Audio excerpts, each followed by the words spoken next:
warahmatullahi wabarakatuh. Selamat pagi anak-anak, apa kabar kalian hari ini? Mudah-mudahan selalu sehat dan tetap semangat dalam belajar di rumah ya. Hari ini kita akan belajar mengenai periode dan golongan. Minggu kemarin kita sudah belajar mengenai konfigurasi elektron. Nah, pelajaran hari ini itu masih sangat berkaitan erat dengan pelajaran minggu kemarin. Nah, karena jumlah unsur-unsur yang ada di dunia ini ada banyak, jadi tidak hanya satu atau dua buah unsur, tetapi ada ratusan unsur. Kemudian para ilmuwan menemukan cara bagaimana supaya kita lebih mudah dalam mempelajarinya, yaitu dengan membuat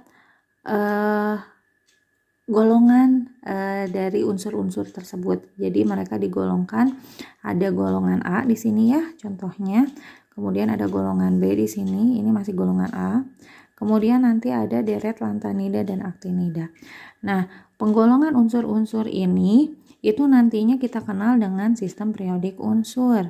Nah, setiap unsur yang berada pada satu golongan, seperti ini yang golongan A, ada hidrogen, litium, natrium, kalium, rubidium, cesium, dan fransium. Itu mereka akan memiliki sifat-sifat yang mirip satu sama lain. Jadi setiap unsur-unsur yang berada dalam satu golongan itu akan memiliki kemiripan sifat, sehingga kita akan lebih mudah dalam mempelajarinya. Nah, bagaimana cara menentukan golongan dari suatu unsur tersebut dan periodenya? Jadi nanti di sistem periodik unsur ini ada yang dikenal dengan golongan, ada yang dikenal dengan periode. Golongan itu yang mana? Yang posisinya dari atas ke bawah runutnya itu disebut dengan satu golongan. Kemudian kalau yang samping, yang sejajar, itu disebut dengan satu periode. Jadi di sini ada keterangan ya. Nih ada periode. Jadi yang periode pertama itu misalkan hidrogen dan helium, ya. Kemudian di sini ada yang periode keduanya, litium, berilium, kemudian boron, karbon, nitrogen, oksigen, fluor, dan neon, dan seterusnya. Nah, kemudian untuk yang satu golongan seperti tadi ini ada golongan 1A, 2A, kemudian di sini 3A, 4A, 5A, 6A, 7A, dan 8A. Kemudian di sini yang tengah-tengahnya ini adalah golongan B. Ya, ini 1B, 2B, 3B, 4B, 5B, 6B, 7B, dan 8B. Nah, bagaimana cara kita menggolongkan unsur-unsur supaya bisa menjadi seperti ini? Nah, sebelum kita mempelajari bagaimana cara menentukan periode dan golongan, kita harus mengerti dulu apa yang dimaksud dengan periode dan apa yang dimaksud dengan golongan. Nah, periode itu cara menentukannya adalah jumlah kulit yang terisi oleh elektron. Nah, seperti yang sudah kita pelajari di minggu kemarin, bahwa ternyata ada 7 kulit dari elektron ya yang bisa terisi oleh elektron. Nah, jumlah kulit yang terisi elektron untuk setiap unsur itu akan berbeda-beda. Nah, dan itu akan menentukan periodenya. Misalkan kalau ternyata suatu unsur itu jumlah kulit yang terisi elektronnya adalah 3, artinya dia berada di periode 3 ya. Kemudian kalau misalkan ternyata jumlah kulit yang terisi elektronnya itu ada 2 kulit, berarti dia posisinya ada di periode kedua. Nah, untuk golongan sendiri apa? Golongan itu adalah jumlah elektron yang ada di kulit terluar. Nah, jadi kan nanti kalau pengisian elektron itu pastinya ada di posisi kulit yang paling dalam dulu ya. Jadi dari kulit pertama dulu, kulit kedua, ketiga, dan seterusnya. Nah, nanti dari suatu unsur tersebut itu misalkan di kulit ketiganya itu ada 4 elektron. Nah, itu artinya dia nanti ada di posisi golongan 4A ya. Kemudian kalau misalkan ternyata di kulit paling luarnya, di kulit misalkan unsurnya ada 2 kulit, kemudian di kulit yang kedua itu ternyata ada 5 elektron, artinya dia posisinya ada di golongan 5A. Kita langsung saja bagaimana cara menentukan periode dan golongan berdasarkan konfigurasi elektronnya. Nah, untuk mengingatkan, kita mulai lagi dari yang urutan konfigurasi elektron ya, untuk mengingatkan pelajaran minggu kemarin. Itu cara menentukan konfigurasi elektron itu gimana. Ini ada 1s ya, kemarin dibuat seperti piramida dulu ya, piramida tapi ke samping. 1 sampai 7, 3, 4, 5, 6, 7. Kemudian di sini 1s, untuk yang duanya nambah orbital. Setiap ke bawah itu nambah orbital sampai mentok ke F. Kemudian nanti kalau udah mentok ke F berkurang ya, sampai ke nanti 7-nya jadi 7s lagi. 1s, 2s, dan 2p. Kemudian 3s, 3p, 4s. Ini 3p, 3d, 4s, 4p, 4d, 4f. Ini sudah mentok ke F, berarti yang 5-nya berkurang lagi satu-satu. 5s, 5p, 5d, 6s, 6p, dan 7s. Kemudian kita buat garis panah miring ke samping. Biar rata, kita ngambil dari bawah ya.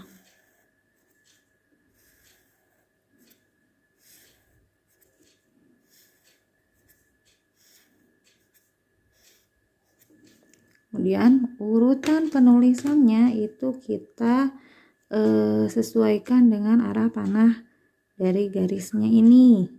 Jadi yang pertama itu urutannya dari 1s dulu, kemudian pindah ini ke panah yang keduanya, berarti 2s. Panah yang ketiganya itu di 2p dulu, kemudian baru ke 3s, 2p, 3s, kemudian 3p, 4s, kemudian 3d, 4p, 5s, 4d, 5p, 6s, terakhir 4f, 5d, 6p, 7s ya. Ini urutan pengisian dari elektronnya nanti. Kemudian jangan lupakan lagi untuk masing-masing orbital itu jumlah maksimum elektron yang bisa mengisinya itu berbeda. Yang S, P, D, F. Yang S ada 1 orbital, yang P-nya ada 3, D-nya ada 5, dan yang F-nya ada 7. 1, 2, 3, 4, 5, 6, 7. Berarti yang S-nya, karena 1 orbital ini, 1 kotaknya bisa terisi oleh 2 elektron. Berarti kalau yang S maksimalnya bisa terisi oleh 2 elektron. Yang P-nya 2 kali 3 berarti 6 elektron. Yang D-nya 10 elektron. Dan yang F-nya 14 elektron.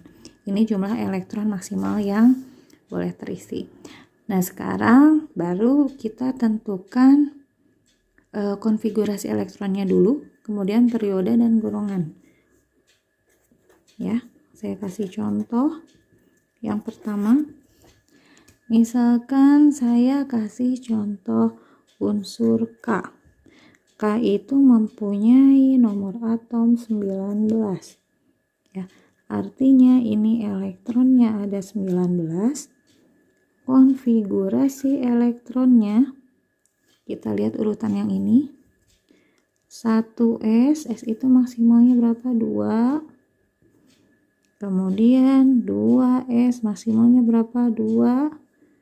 Kemudian 2p maksimalnya 6. Setelah itu 3s maksimalnya 2. Kita hitung dulu. 2 ditambah 2, 4 tambah 6, 10 tambah 2 baru 12. Elektronnya 19. 19 dikurangi 12 itu masih kurang 7 lagi. Habis 3s. 3p6. Kemudian berarti terakhir adalah 4s1 ya. Ini konfigurasi elektron dari unsur K atau kalium. Kemudian sekarang kita tentukan berapa periodenya dan berapa golongannya. Periodenya itu seperti yang pengertian di atas ini ya. Periode adalah jumlah kulit yang terisi oleh elektron. Lihatnya gimana? Seperti yang minggu kemarin sudah saya ajarkan, itu yang angka di depan ini menunjukkan kulit yang terisi oleh elektronnya berapa. Yang ini itu menunjukkan ada di orbital mana. Dan yang terakhir ini menunjukkan jumlah elektronnya yang ada di orbital tersebut, kulit tersebut itu ada berapa. Jadi kalau 4s1 itu kata saya juga minggu kemarin adalah artinya ada satu buah elektron yang berada di orbital S pada kulit ke-4 ya. Artinya untuk periodenya adalah jumlah kulit yang terisi elektron. Kita lihat yang angka depannya paling besar. Jadi dilihat di sini yang angka depannya, ini yang paling besar angka berapa? Di sini angka paling besarnya adalah 4. Berarti di sini masuknya ke periode 4. Golongannya gimana? Lihat untuk di periode yang keempat ya. Untuk di kulit yang paling besar, itu berarti kan ini kulit yang keempat, kulit yang paling luarnya, itu elektronnya ada berapa? Lihat di sini. Berarti kita lihat pangkatnya ada 1. Berarti ini masuknya golongan 1A. Jangan lupa untuk penulisan periode itu oleh angka biasa ya, 4-nya. Kemudian untuk yang golongan itu kita harus menuliskan dalam angka Romawi ya. Dan jangan lupa diakhiri dengan golongan A, karena di situ ada di sistem periodik itu ada golongan A dan ada golongan B.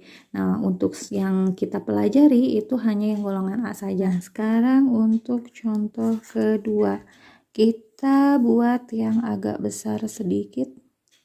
Misalnya ada arsen AS, nomor atomnya itu 33.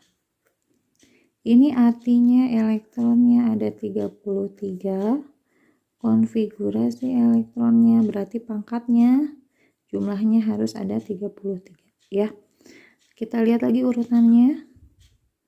1s2, 2s2, 2p6, 3s2, 3p6, 4s2, 3d, 10. Kita hitung dulu. 2 tambah 2 tambah 6 ini 10. 262 ini 10. Ini juga 10, berarti baru 33 ya. Kurang 3 lagi, habis 3d itu 4p 3 ya. Ini totalnya sudah 33. Sekarang kita tentukan periodenya. Lihat yang angka depannya paling besar. Nih, lihat angka depannya paling besar yang mana? Berarti yang 4p. Kita bulatin ya biar gampang. Berarti periode ke-4. Kemudian golongan. Golongan adalah jumlah elektron yang ada di kulit terluar. Nah, ini ada yang sedikit berbeda dengan yang paling atas. Kalau yang paling atas ini kan kita hanya melihat yang paling ujung aja ya. Paling ujung itu ternyata elektronnya ada 1, berarti golongannya 1A. Nah, sekarang kalau pada arsen, lihat di sini yang kulitnya, di kulit keempat itu ada 2 jenis orbital. Ada yang S dan ada yang P.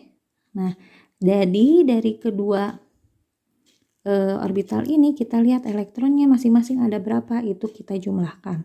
Ya, berarti di kulit ke-4-nya jumlah elektronnya ada segitu, itu termasuk golongannya. Nah, di yang 4s ini ada 2 buah elektron, di yang 4p ada 3 buah elektron. Kita tambahkan elektronnya, 2 ditambah 3, 5, berarti ini golongan 5A. Masih mudah ya.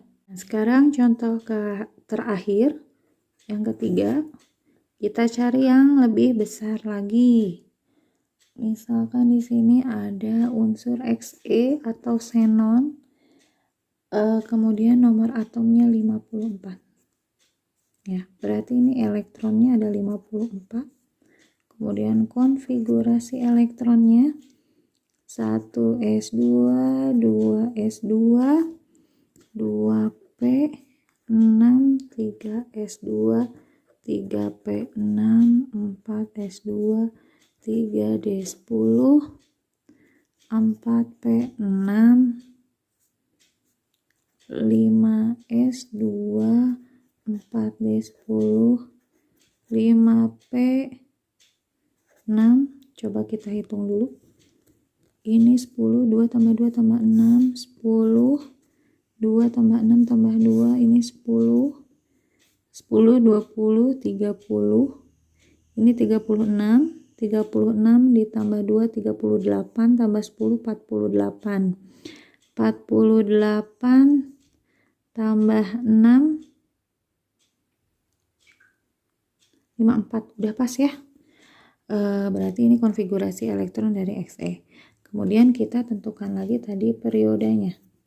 Lihat angka depannya yang paling besar. Berarti di sini apa? Kita lihat yang paling ujung ada angka 5, berarti periode 5. Kemudian golongannya. Buletin ya yang tadi 5. Ini kita lihat untuk menentukan golongannya, lihat pangkatnya di yang kulit kelima.